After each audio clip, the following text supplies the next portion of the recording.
Eres tormenta y calma. Tus manos, dos corrientes de marea que despiertan la sed de mis rincones. Tu boca, la locura que desea vencer mis más intactas razones.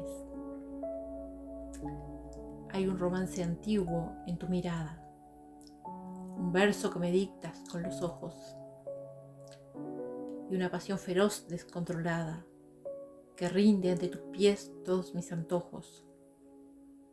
Eres el equilibrio perfecto del delirio, un hombre de palabras que acarician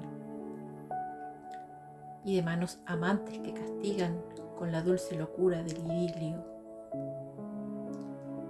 Tómame hoy, romántico y salvaje, sé el dueño para siempre de este viaje, sé la llama voraz que da la vida.